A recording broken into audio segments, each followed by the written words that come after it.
वदिष्यामि सत्यं वदिष्यामि तन्मामवतु तद्भक्तारमवतु अवतु माम् अवतु भक्तारम्।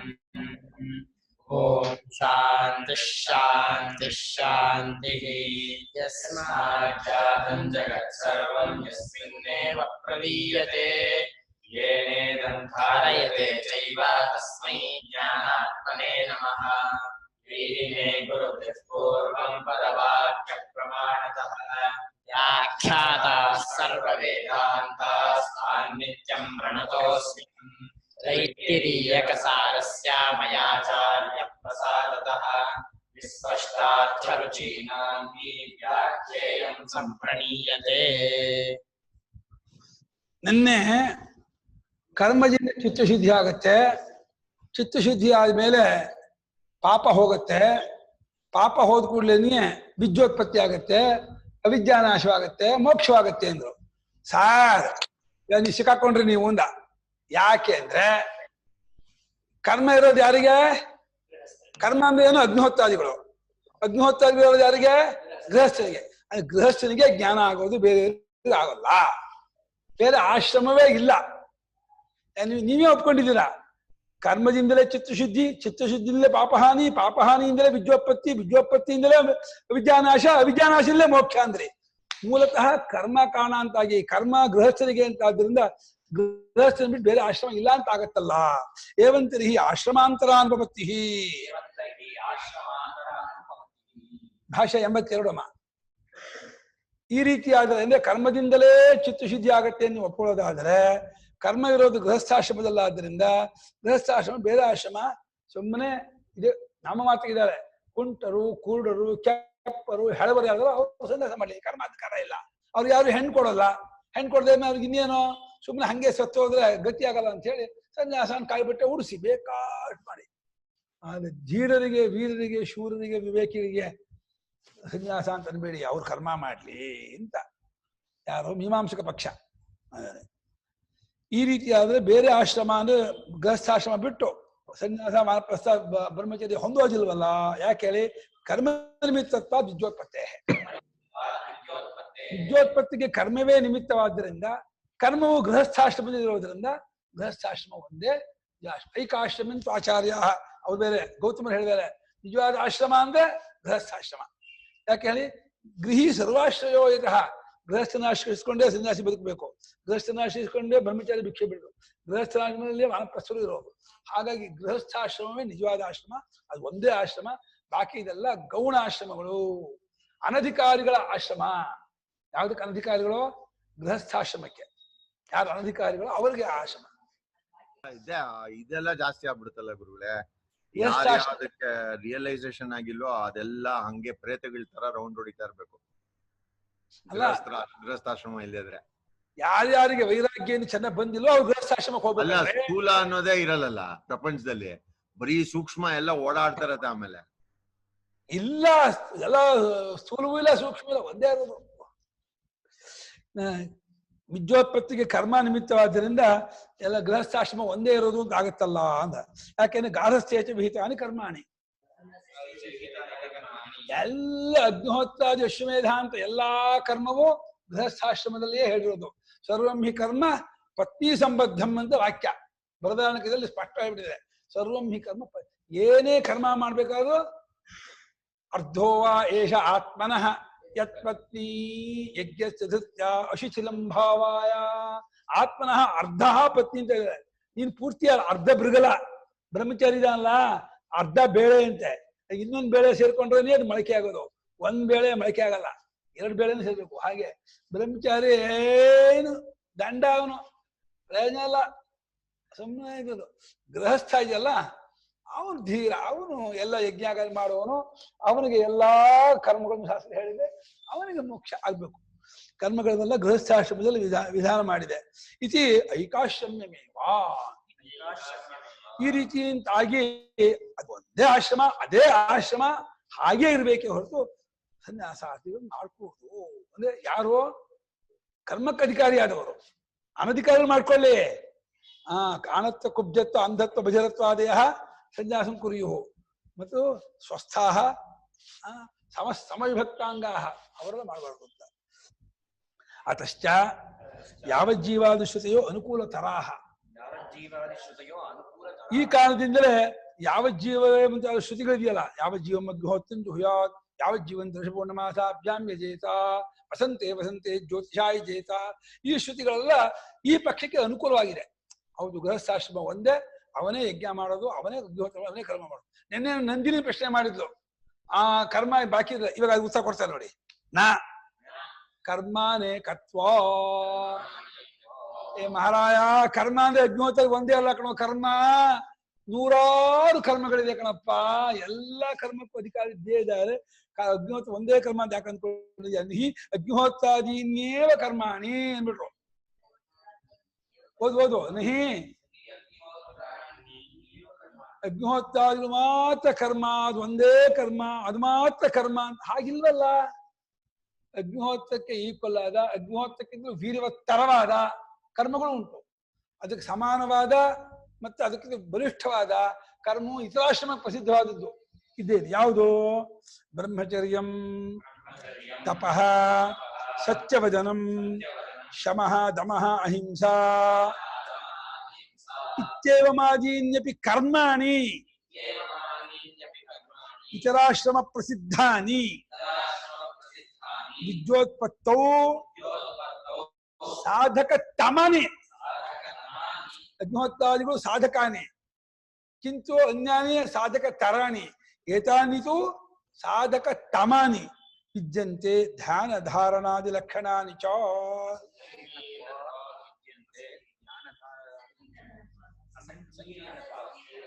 ಅಸಂಕೀರ್ಣ ದೀರ್ಘ ಇದೆಯಲ್ಲ, ಅಸಂಕೀರ್ಣತ್ವ.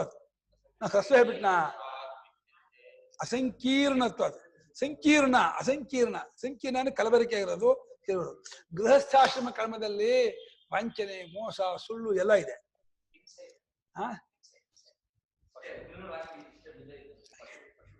ಪಶು ಹಿಂಸೆ ಇದೆ. ಅಪೂತಾಹಿ ಗೃಹಸ್ಥಾಹ. ಸ್ವಭಾವದಿಂದಲೇ ಅಲ್ಲ ಕಣ, ಬ್ರಹ್ಮಚರ್ಯ ಮೆಟ್ಲು ಕಣ. ಮೈಕ್ ಇಟ್ಕೊಳ್ಳೋ ಕುಮಾರ, ಮೈಕ್ ಇಟ್ಕೊಳ್ಳೋ. ಯಾಕೆಂದ್ರೆ ಅದು ಸನ್ಯಾಸಾಶ್ರಮ ಅನ್ನೋದು ಸಹಜ. ಅದು ಆತ್ಮನು ಅಸಂಗನು. ಅಸಂಗನಾದ ಆತ್ಮನಲ್ಲಿ ನಾವು ಮನಸ್ಸಿಡುವಾಗ ಅಸಂಗನಾಗೇ ಇರಬೇಕು. ಅಸಂಗನಾಗಿ ಹೋಗುವವರಿಗೆ ಆತ್ಮ ಸಿಗ್ತಾನೆ. ಅಸಂಗಾಶ್ರಮ ಅಂದ್ರೆ ಸನ್ಯಾಸಾಶ್ರಮವೇ, ಯಾವುದಕ್ಕೂ ಅಂಟ್ಕೊಳ್ಳೋದಿರೋ ಆಶ್ರಮ. ಅದು ಕಾಮಪ್ರಯುಕ್ತತ್ವ ಇತರಾಶ್ರಮಾಣ ಅಂದ್ರೆ ಎಲ್ಲ ಆಶ್ರಮವು ಕಾಮದಿಂದ ಹುಟ್ಟಿದ್ದಾದ್ರಿಂದ, ಕಾಮಾತ್ಮಕವಾಗಿರೋದ್ರಿಂದ ಅದು ದೋಷ ಇದ್ದೇ ಇದೆ, ಏನು ಮಾಡೋಕ್ಕಾಗಲ್ಲ. ಆದ್ರೆ ಅದು ವಿದ್ಯಾವತ್ ಪುರುಷ ಧರ್ಮ ಯಾವುದೋ ಸನ್ಯಾಸ. ಹಾಗೆ ಅಗ್ನಿಹೋತ್ರಾದಿ ಒಂದೇ ಕರ್ಮ ಅನ್ಕೋಬೇಡ ತಮ, ಅದು ಒಂದೇ ಅಲ್ಲ ಕರ್ಮ. ಇನ್ನು ಹೇಳಿ ಬ್ರಹ್ಮಚರ್ಯ. ಬ್ರಹ್ಮಚರ್ಯ ಏನೋ ಸಮಸ್ತ ಇಂದ್ರಿಯ ಭೋಗವನ್ನು ಬಿಡೋದು ಅಂತ ಅರ್ಥ. ಬ್ರಹ್ಮಚರ್ಯ ಶಬ್ದಕ್ಕರ್ಥ ಬರೀ ಸ್ತ್ರೀ ಸಂಬಂಧ ಬಿಡೋದು ಅಷ್ಟೇ ಅಲ್ಲ. ಐಂದ್ರಿಯಕ ಸುಖವನ್ನೆಲ್ಲ ಬಿಟ್ಟವನು, ಇಂದ್ರಿಯ ಸುಖವನ್ನೇ ಅಪೇಕ್ಷೆ ಪಡೆದವನು ಬ್ರಹ್ಮಚರ್ಯ. ಕಣ್ಣು ಒಳ್ಳೆ ಸಿನಿಮಾ ನೋಡ್ಬೇಕು, ಒಳ್ಳೆ ಸಂಗೀತ ಕೇಳಬೇಕು, ಒಳ್ಳೆ ರುಚಿ ತಿನ್ಬೇಕು, ಒಳ್ಳೇದಾಗಿರ್ತಕ್ಕಂತಹ ವಾಸನೆ ಇರ್ಬೇಕು, ಇದೆಲ್ಲ ಬ್ರಹ್ಮಚರ್ಯಕ್ಕೆ ಲೋಪವೇ. ಅವರು ಸ್ಮರಣಂ, ಕೀರ್ತನಂ, ಕೇಳಿಹಿ, ಪ್ರೇಕ್ಷಣಂ, ಗುಹ್ಯವಾಕ್ನಂ, ಸಂಕಲ್ಪೋಧ್ಯವಸಾಯಶ್ಚ ಕ್ರಿಯಾ ನಿವೃತ್ತಿ ಹೇಳಿ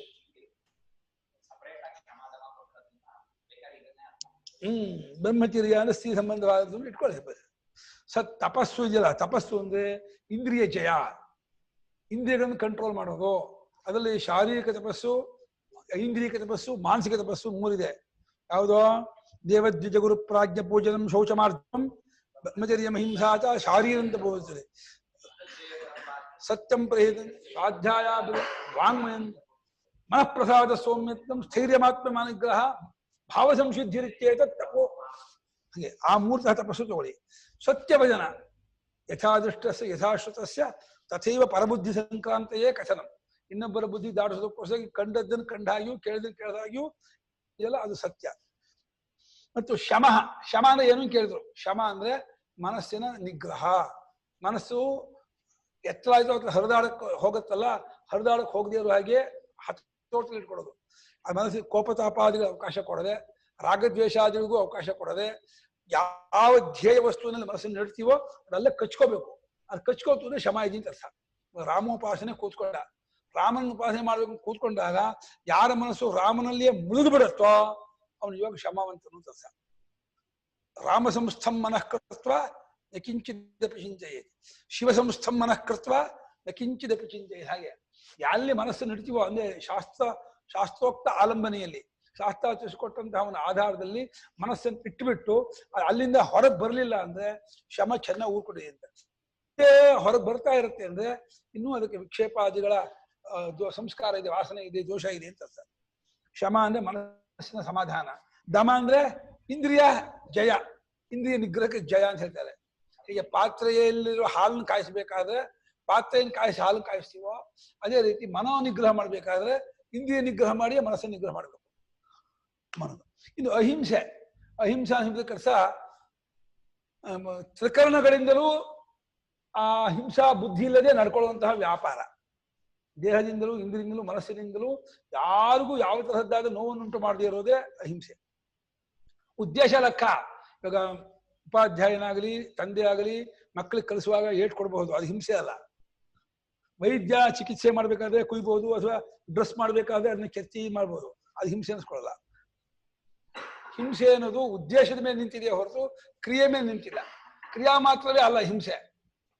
ಅದಕ್ಕೆ ಯಜ್ಞದಲ್ಲಿ ನಡೆಯುವ ಕ್ರಿಯೆಯ ಹಿಂಸೆ ಯಾಕಲ್ಲ ಅಂದ್ರೆ ಉದ್ದೇಶ ಇಡೀ ಜಗತ್ತಿನ ರಕ್ಷಣೆಗಾಗಿರೋದಾದ್ರಿಂದ ಯಜ್ಞ, ಅದು ಹಿಂಸೆ ಅಲ್ಲ.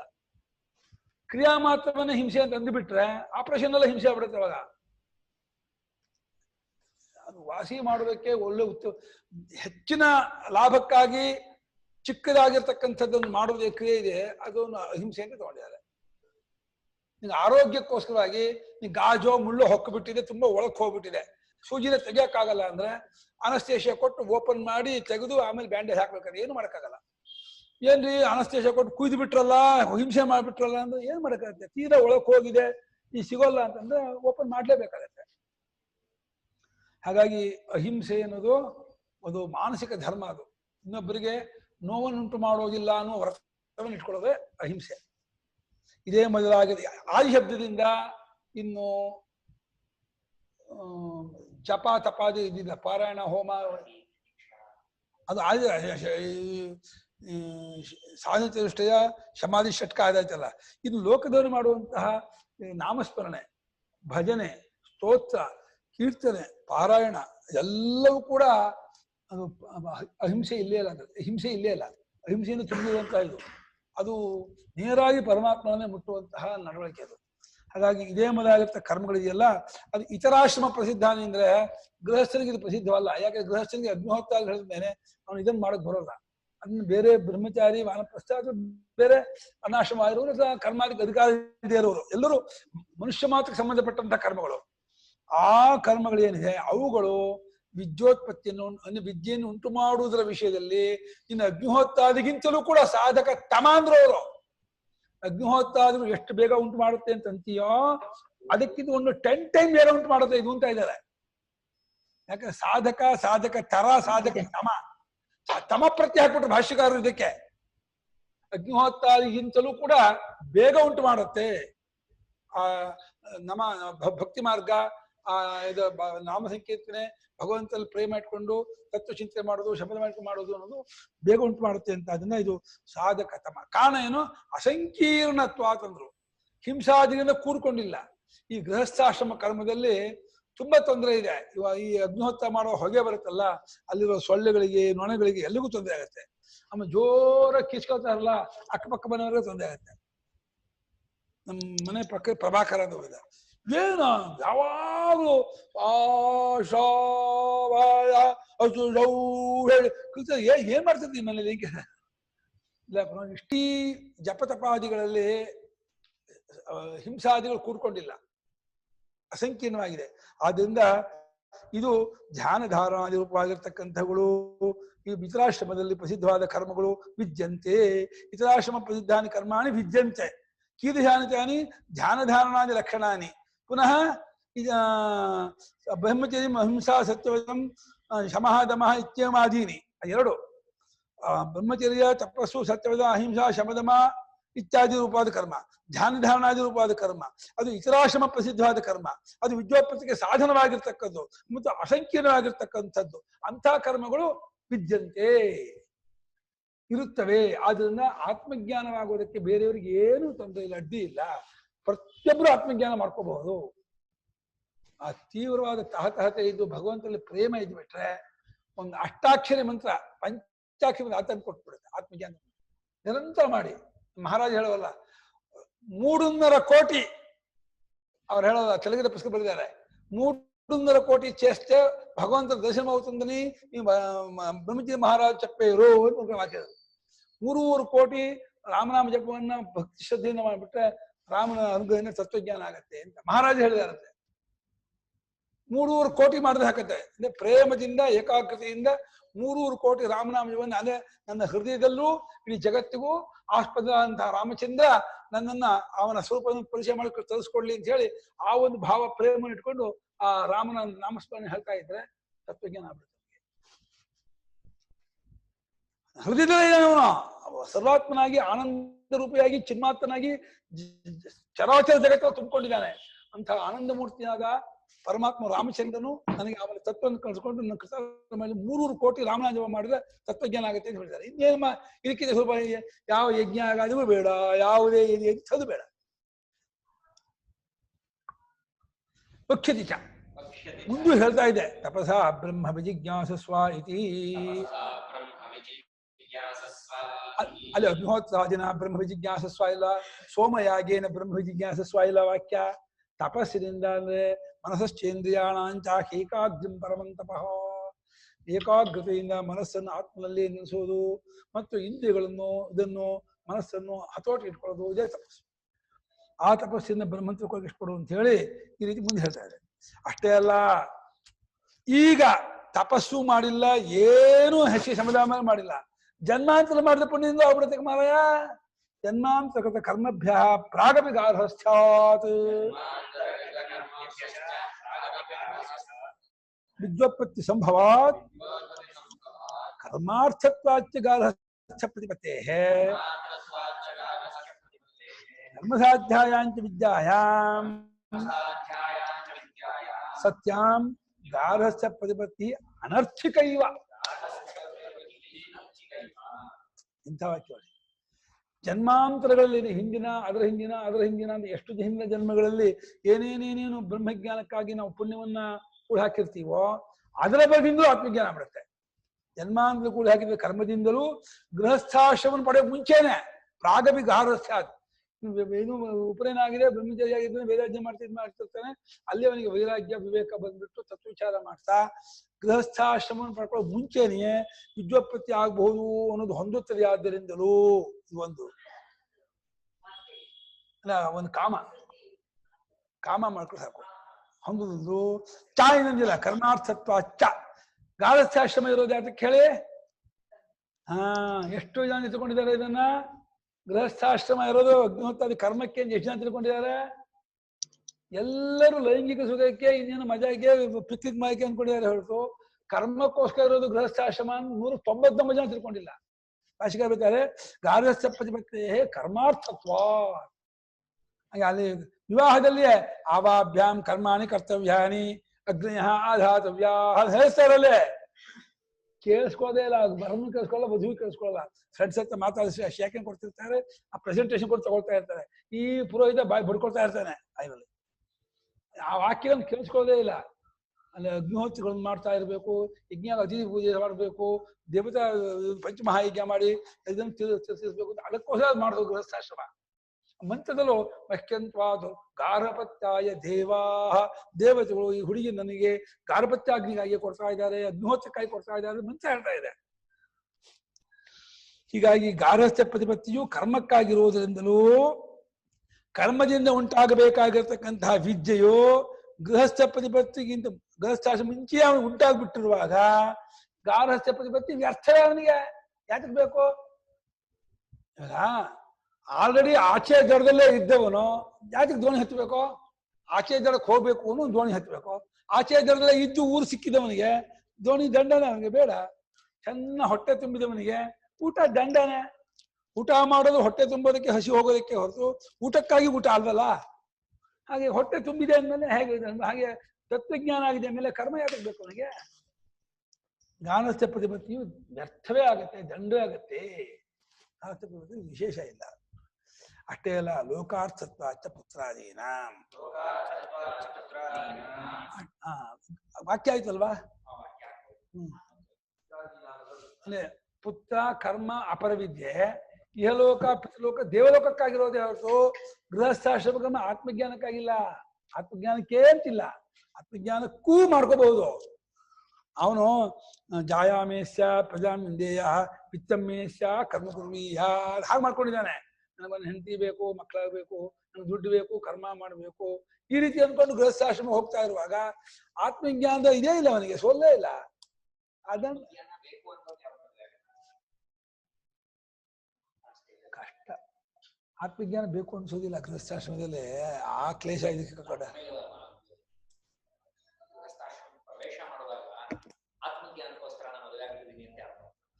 ಅದು ಗೊತ್ತೇ, ಆ ಕಾನ್ಸೆಪ್ಟೇ ಗೊತ್ತಿಲ್ವಲ್ಲ ಗೃಹಸ್ಥಾಶ್ರಮದಾಗ. ಅವನಿಗೆ ಹೇಳಿ ಅವನು ಮುಂಚೆ ಗುರುಕುಲದ ಅಧ್ಯಯನ ಮಾಡಿದ್ರೆ ಈ ನಮ್ಮ ಸನಾತನ ಧರ್ಮದ ವೈದಿಕ ಧರ್ಮವನ್ನು ಅಧ್ಯಯನ ಮಾಡಿ ಧರ್ಮಶಾಸ್ತ್ರ ಓದಿದ್ರೆ ಅವಾಗ ಗೊತ್ತಾಗ್ತಿತ್ತು, ಹೌದು ಗೃಹಸ್ಥಾಶ್ರಮದ ಉದ್ದೇಶ ಇದು ಅಂತ.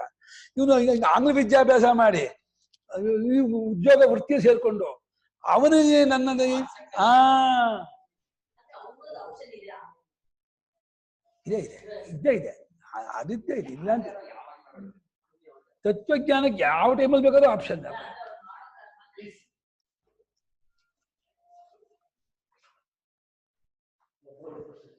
ಅವ್ನು ಮಾಡೋ ಕರ್ಮನ ಈ ತರ ತಿಳ್ಕೊಂಡು ಮಾಡ್ಕೊಂಡು ಹೋದ್ರೆ ಕರ್ಮಯೋಗವಾಗಿ ಮಾಡ್ಕೊಂಡು ಭಗವಂತನ ಪಡಿಬೇಕು ಅನ್ನೋ ಉದ್ದೇಶ ಇಟ್ಕೊಂಡು ಹೇಗಾದ್ರೂ ನನ್ನ ಜನ್ಮ ಸಾರ್ಥಕ ಮಾಡ್ಕೋಬೇಕು, ಸತ್ಯವನ್ನು ಕಟ್ಕೋಬೇಕು ಅನ್ನೋ ತೀವ್ರ ಚಾಹತೆ ಇಟ್ಕೊಂಡು ಅವನು ಒಂದಷ್ಟು ವೇದಾಂತದ ಒಂದು ಬ್ಯಾಕ್ ಗ್ರೌಂಡ್ ಇಟ್ಕೊಂಡಿದ್ದು, ವೇದಾಂತ ಶ್ರವಣ ಮಾಡಿ ವಿಚಾರ ಮಾಡಿ ಈ ರೀತಿ ಹೇಳ್ತಾರೆ ಅಂದ್ಕೊಂಡು ಅದನ್ನ ಅರ್ಥ ಮಾಡ್ಕೋಬೇಕು ಅಂತ ಅನ್ಕೊಂಡು ಹೋದ್ರೆ ಬೇಗ ಗೊತ್ತಾಗುತ್ತೆ. ವೇದಾಂತ ಬ್ಯಾಕ್ ಗ್ರೌಂಡ್ ಚೆನ್ನಾಗಿರ್ಬೇಕು. ಕೊನೆಯ ಭಾಷ್ಯ ಭಾಗ 86ರಲ್ಲಿ ಅಧಿಕಾರೋ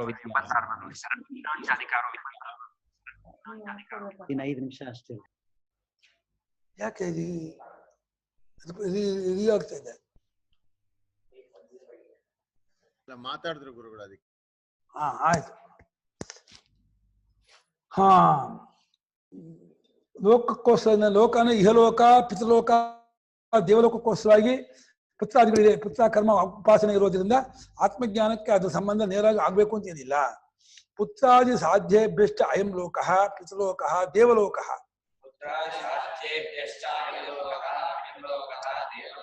ಇತ್ಯೇತೇಭ್ಯೋ ವ್ಯಾವೃತ್ತ ಕಾಮಸ್ಯ ನಿತ್ಯ ಸಿದ್ಧ ಆತ್ಮಲೋಕದರ್ಶಿನಃ ಕರ್ಮಣಿ ಪ್ರಯೋಜನ ಅಪಶ್ಯತಃ ಕಥಂ ಪ್ರವೃತ್ತಿರ್ಬದ್ಧತೆ. ಆಕ್ಷೇಪ ಮಾಡ್ತಿದ್ದಾರೆ, ಅಲ್ಲಪ್ಪ ಯಾರು ಮಗನೇ ಮುಂತಾದ ಸಾಧ್ಯಗಳಿಂದ ಈ ಲೋಕ ಪಿತೃಲೋಕ ದೇವಲೋಕ, ಈ ಲೋಕಕ್ಕೆ ಮಗ, ಪಿತೃಲೋಕಕ್ಕೆ ಕರ್ಮ, ದೇವಲೋಕಕ್ಕೆ ಉಪಾಸನೆ, ಇದನ್ನ ಮಾಡ್ಕೊಂಡು ಪಡ್ಕೋಬೇಕು ಅಂತ ಅನ್ಕೊಂಡಿದ್ದ ಅವ್ರಿಗದು. ಅದನ್ನ ಯಾರು ವ್ಯಾವರ್ತನಾಗಿದ್ದಾನ, ಹಿಂತಿರುಗಿದಾನ, ನನಗೆ ಈ ಲೋಕದ ಸುಖವೂ ಬೇಡ, ಪಿತೃಲೋಕವೂ ಬೇಡ, ದೇವಲೋಕವೂ ಬೇಡ ಅಂತ ಹೇಳಿ ಅದನ್ನ ಹಿಂತಿರುಗಿದವನಾಗಿ ನಿತ್ಯ ಸಿದ್ಧವಾಗಿ ಎಂದೆಂದೂ ಪರಮಾರ್ಥವಾಗಿ ಯಾವಾಗಲೂ ಅನುಭವದಲ್ಲಿರ್ತಕ್ಕಂಥ ಆತ್ಮಲೋಕವನ್ನೇ ಕಾಣಬೇಕು ಅಂತ ಬಯಸುತ್ತಿರುವಂತಹ ಮುಮುಕ್ಷುವಿಗೆ ಕರ್ಮದಲ್ಲಿ ಪ್ರಯೋಜನವನ್ನೇ ಕಾಣದೇ ಇರುವಂಥವನಿಗೆ ಹೆಂಗ್ ತಾನೇ ಪ್ರವೃತ್ತಿ ಹೊಂದತ್ತಪ್ಪ? ಹೆಂಗ್ ತಾನೇ ಹೊಂದ ಪ್ರವೃತ್ತಿ ಮಾಡಿಸ್ತೀಯಾ? ಅವನು ನಿವೃತ್ತಿ ಮಾಡ್ಕೊಂಡು ಇಷ್ಟಪಡ್ತಿದ್ದಾನೆ, ಆತ್ಮನ ಕಂಡ್ಕೋಬೇಕು ಅಂತ ಇದ್ದಾನೆ, ಅಂತರ್ಮುಖನಾಗ್ತಾ ಇದ್ದಾನೆ, ಪರಮಾರ್ಥ ಕಂಡ್ಕೊಳಕ್ ಒದ್ದಾಡ್ತಿದ್ದಾನೆ. ಅವನಂತ ಕರ್ಮ ಮಾಡ್ಸಕ್ ಆಗಲ್ಲ, ಕರ್ಮ ಮಾಡೋದು ಇಲ್ಲ ಅವನು. ಪ್ರತಿಪನ್ನ ಗಾರ್ಹಸ್ಥ್ಯಸ್ಯಾಪಿ ವಿದ್ಯೋತ್ಪತ್ತೌ ವಿದ್ಯಾ ಪರಿಪಾಕಾದ್ ವಿರಕ್ತಸ್ಯ ಕರ್ಮಸು ಪ್ರಯೋಜನಂ ಅಪಶ್ಯತಃ ಕರ್ಮಭ್ಯೋ ನಿವೃತ್ತಿರೇವ ಸ್ಯಾದ್. ಏನೋ ಅವ್ಯಕ್ಕಿಂದ ಗೃಹಸ್ಥಾಶ್ರಮ ಪಡ್ಕೊಂಡ್ಬಿಟ್ಟಾಗ ಇಟ್ಕೋ, ಗೊತ್ತಿಲ್ಲ ಅವನಿಗೆ ಗೃಹಸ್ಥಾಶ್ರಮ ಏನು ಅನ್ಕೊಂಡ್ಬಿಟ್ಟೆ. ಗಾರ್ಹಸ್ಥ್ಯಸ್ಯಾಪಿ ಗಾರ್ಹಸ್ಥ್ಯಸ್ಯ ಗೃಹಸ್ಥಸ್ಯ ಭಾವಃ ಗಾರ್ಹಸ್ಥ್ಯಂ ಗಾರ್ಹಸ್ಥ್ಯಸ್ಯ ಗಾರ್ಹಸ್ಥ್ಯಸ್ಯಾಪಿ ಗೃಹಸ್ಥಸ್ಯ ಭಾವಃ ಗಾರ್ಹಸ್ಥ್ಯಂ ಅಂದ್ರೆ ಗೃಹಸ್ಥನಾಗುವುದು ಗಾರ್ಹಸ್ಥ್ಯ. ಅದನ್ನು ಪಡ್ಕೊಂಡಿದ್ದಾನೆ, ಹೊಂದಾನೆ, ಗೊತ್ತಿಲ್ಲ. ಅವನು 18ಕ್ಕೋ 21ಕ್ಕೋ 25ಕ್ಕೋ ಮದುವೆ ಆದ. ಅವನು ಈ ಲೌಕಿಕ ಇದೆಲ್ಲ ಬೆಳೆದಿದ್ದಾನೆ, ಈ ಬೆಂಗಳೂರಿನ ಈ ಸ್ನೇಹಿತರು ಅಂತವರೇ, ಪರಿಸರವು ಅಂತಾರೆ, ಅದ್ರಲ್ಲಿ ಬೆಳೆಬಿಟ್ಟಿದ್ದಾನೆ. ಅವನಿಗೆ ಮದುವೆ ಆಗೋದು ಆಸೆನೂ ಇತ್ತು. ಆಯ್ತು, ಹಾಗಿದ್ದು ಗೃಹಸ್ಥ ಪಡ್ಕೊಂಡವನಾಗಿದ್ರು. ವಿದ್ಯೋತ್ಪತ್ತವು ಅಂದ್ರೆ ಆತ್ಮಜ್ಞಾನ ಅಂತಿಲ್ಲ, ಆತ್ಮಜ್ಞಾನದ ವಿಚಾರವೂ ಗೊತ್ತಾಗಲಾಗಿದೆ ಅಷ್ಟೇ ಅರ್ಥ. ತತ್ವಜ್ಞಾನ ಯಾಕೆ ಮುಂದೆ ಹಾಕಿ ನೋಡಿ, ಯಾಕಂದ್ರೆ ವಿದ್ಯಾ ಪರಿಪಾಕ ಅಂತಂದ್ರು. ಆತ್ಮಜ್ಞಾನ ವೇದಾಂತವನ್ನು ಒಂದು 5-6 ವರ್ಷ ಸರಿಯಾದಂತಹ ಅನುಭವ ಗುರು ಮುಂದೆ ಅಧ್ಯಯನ ಮಾಡಿಬಿಟ್ಟ. ಅದನ್ನ ಅರ್ಥ ಆಯ್ತು, ಓ ವೇದಾಂತ ಇಂಥ ವಿಚಾರ ಇದೆ, ಮಹತ್ತರವಾದ ವಿಚಾರ ಇದೆ, ನಮ್ಮ ಆತ್ಮ ವಿಚಾರ ನಾವು ಕಂಡ್ಕೋಬಹುವಂತಹದ್ದು ಅಂತೇಳಿ ಆ ರೀತಿ ವಿಷಯವನ್ನೆಲ್ಲ ಚೆನ್ನಾಗಿ ತಿಳ್ಕೊಂಡು ಅದರ ಪರಿಪಕ್ವತೆಯನ್ನ ಮಾಡ್ಕೊಳ್ತಾ ಇರುವಾಗ ಅವನು ವಿರಕ್ತನಾಗ್ಬಿಡ್ತಾನೆ. ನಾನು ಇನ್ನು ಇದರಲ್ಲಿ ಇರಬಾರ್ದು ಅಂತೇಳಿ ಇದು ಸಾಧಕನೇ ಇವನು. ವಿದ್ಯೋತ್ಪತ್ತಿಯಿಂದ ವಿದ್ಯೋತ್ಪತ್ತಿಗಾಗಿ ಮಾಡುತ್ತಿರುವ ಪ್ರಯತ್ನವನ್ನೇ ವಿದ್ಯೋತ್ಪತ್ತಿ ಅಂತ ಇದ್ದಾರೆ. ಯಾಕಂದ್ರೆ ವಿರಕ್ತನಾಗಿದ್ದು ಕರ್ಮದಲ್ಲಿ ಇನ್ನು ಪ್ರಯೋಜನ ಕಾಣಲ್ಲ. ಈ ಕರ್ಮ ನಂಗೆ ಏನೂ ಆಗ್ಬೇಕಾಗಿಲ್ಲ, ಇದನ್ನ ಏನೂ ಆಗ್ಬೇಕಾಗಿಲ್ಲ ಅಂತೇಳಿ ಅವನ ಪ್ರಯೋಜನ ಕಾಣದೇ ಇದ್ದವನಿಗೆ ಅವನಿಗೆ ಕರ್ಮದಿಂದ ನಿವೃತ್ತಿ ಉಂಟಾಗಿ ಅಧ್ಯಾತ್ಮ ಮಾರ್ಗ ಶುರು ಆಗ್ಬಿಡುತ್ತೆ. ಸಾಧಕರನ್ನೇ ಹೇಳ್ತಿರೋದು, ಆತ್ಮಜ್ಞಾನಿ ಅದನ್ನು ಹೇಳ್ತಾ ಇಲ್ಲ. ಅಲ್ಲ, ಜ್ಞಾನಿಗೆ ಹೇಳಲೇಬೇಕಾಗಿಲ್ಲ. ಜ್ಞಾನಿಯು ಅವನು ಲೋಕೋತ್ತರ ವ್ಯಕ್ತಿ, ಲೋಕಾತೀತ, ಅವನು ಇದಿಲ್ಲ, ಅವನ ಬಗ್ಗೆ ಹೇಳಲೇಬೇಕು. ತತ್ವಜ್ಞಾನಿ ಆದ್ಮೇಲೆ ನಿವರ್ತನ ಆಗೇ ಆಗ್ತಾನೆ, ಅದೇನು ಹೊಸ ವಿಷಯ ಅಲ್ಲ.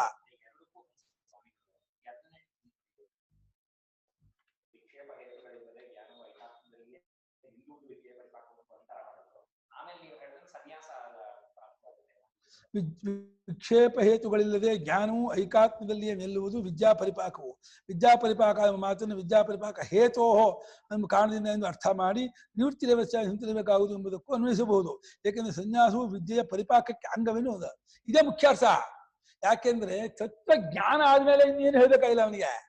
ಅವನು ಕೃತಕೃತ್ಯ, ಅವನ ಬಗ್ಗೆ ಅಂತ ಹೇಳ್ತೀರಾ. ನೀವು ಸನ್ಯಾಸಕ್ಕೆ ಇವನಿಗೆ ವಿಧಿ, ಇವನಿಗೆ ಯಾಜ್ಞವಲ್ಕ್ಯರು ಪ್ರವೃಜಿಷ್ಯನ್ವಾರೇ ಅಸ್ಮಾಸ್ಥಾನ ಅಂದ್ರು.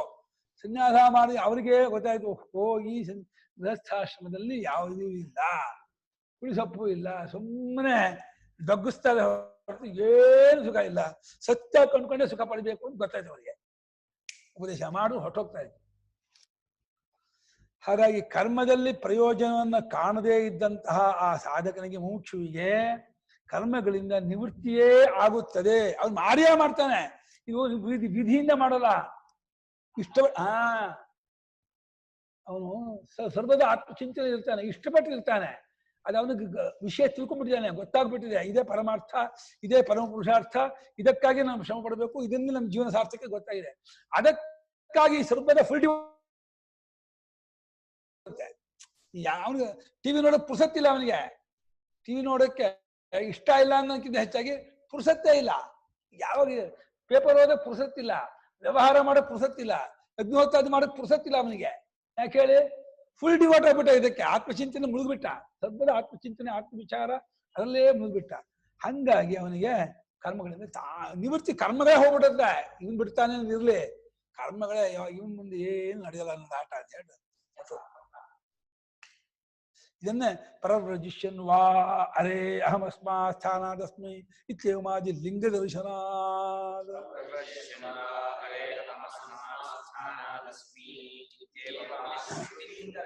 ಇದೇ ಅರ್ಥವನ್ನು ಇಟ್ಕೊಂಡೆ ವಾರ್ತಿಕಕಾರರು ಯಾಜ್ಞವಲ್ಕ್ಯರು ಗೃಹಸ್ಥಾಶ್ರಮದಲ್ಲಿದ್ದಾಗ ಅವರಿಗೆ ತತ್ವದ ವಿಚಾರ ಎಲ್ಲ ಇದಾಗಿತ್ತೆ ಹೊರತು ಅದು ಅನುಭವಕ್ಕಾಗಿ ತತ್ವ ಸನ್ಯಾಸ ಮಾಡಿದ್ರು ಸಮ ಬಿಡ್ತಾರೆ.